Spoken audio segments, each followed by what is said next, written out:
Gusto ko lang sagutin guys yung tinatanong ng mga karamihan. Which can kill, current or voltage? Can current kill? The principle that current kills is essentially correct. Talagang totoo pala na ang current pala nakakamatay.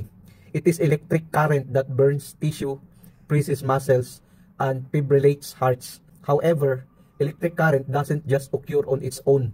There must be voltage available to motivate the current to flow through a victim. Totoo na ang current can kill, pero kailangan din niya ang voltage para mag-motivate ang current through a victim. Yung na-biktima, yung na-electrocute.